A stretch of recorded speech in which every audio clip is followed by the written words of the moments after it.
The Nevada desert buzzed with anticipation as engines roared and power tools clanked inside the massive hangar of Fort Clearwater.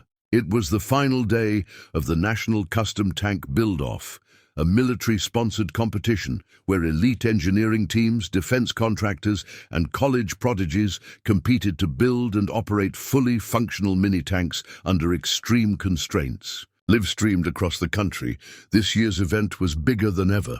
Team banners hung proudly, tech sponsors showed off their logos, and camera crews scrambled between bays, hunting for drama and genius. Inside Bay 7, tension was thick. Carl Dunham, a self-taught mechanic from Oregon, known for his unconventional tank design, had collapsed earlier that morning. EMTs wheeled him out just as he was preparing the final ignition test. Decades of hard work and one bad turn of health, he lay now under a tent, pale and hooked to oxygen, with a shaky hand holding a tablet so he could still watch the contest unfold. His team, an odd mix of military veterans, small-town welders, and trade school volunteers, stood frozen around the unfinished tank. The ignition module hadn't been calibrated.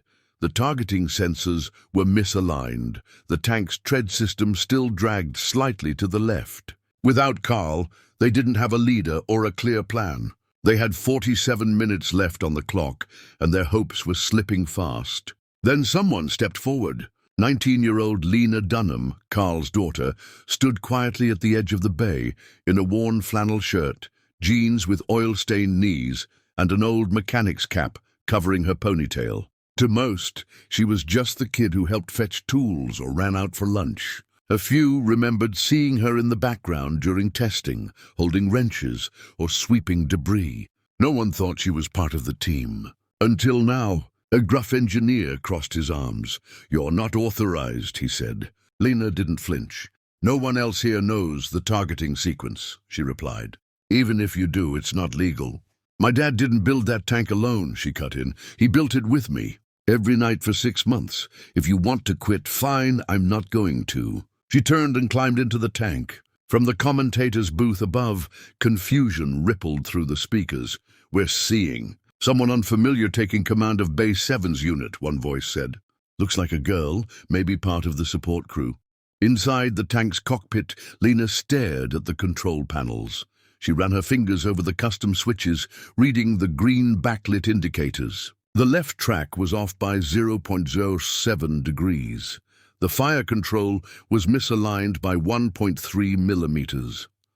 Carl had always trusted his gut when fixing systems, but Lena trusted math. She pulled out a small toolkit from under the seat, rolled up her sleeves, and got to work.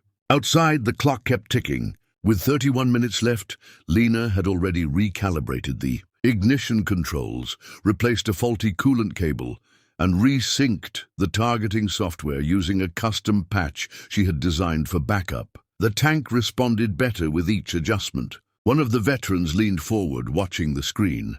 "She knows what she's doing," he whispered. At 12 minutes to deadline, Lena powered up the engine. The tank came to life, smooth, controlled, ready. And her dad, watching from a stretcher just outside the hangar, gripped his tablet and whispered, "Atta girl." The desert sun had started to sink behind the horizon, casting a golden glow across the competition arena as the final phase began.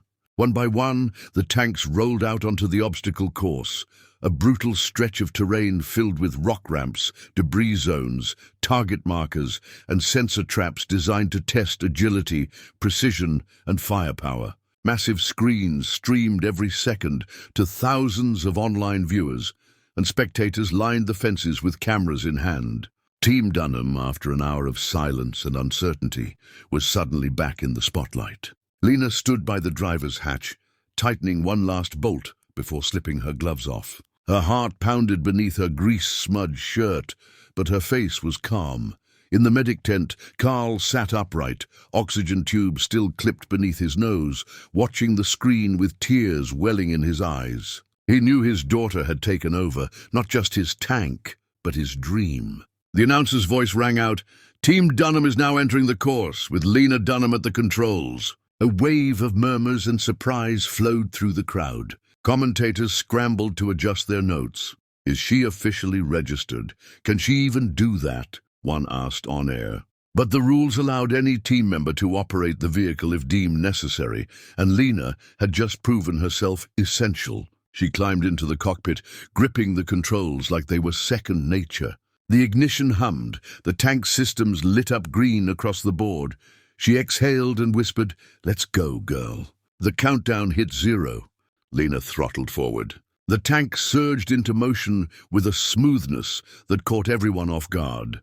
Where other entries jerked or hesitated, hers glided with purpose.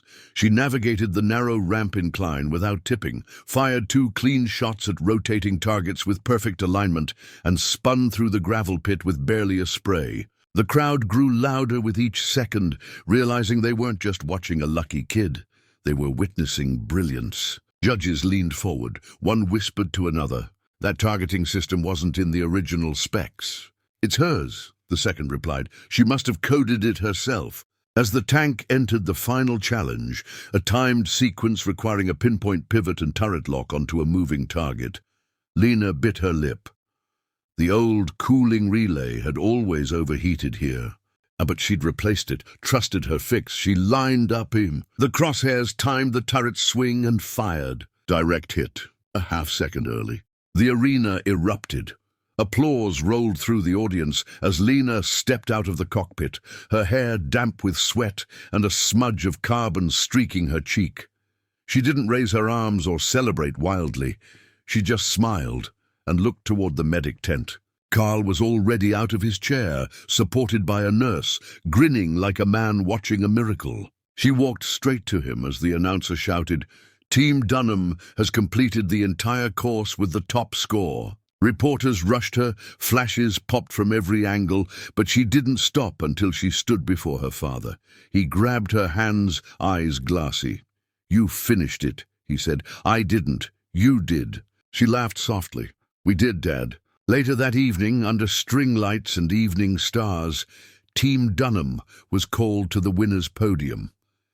Lena accepted the gold trophy with both hands, holding it high for her father to see. She didn't give a speech.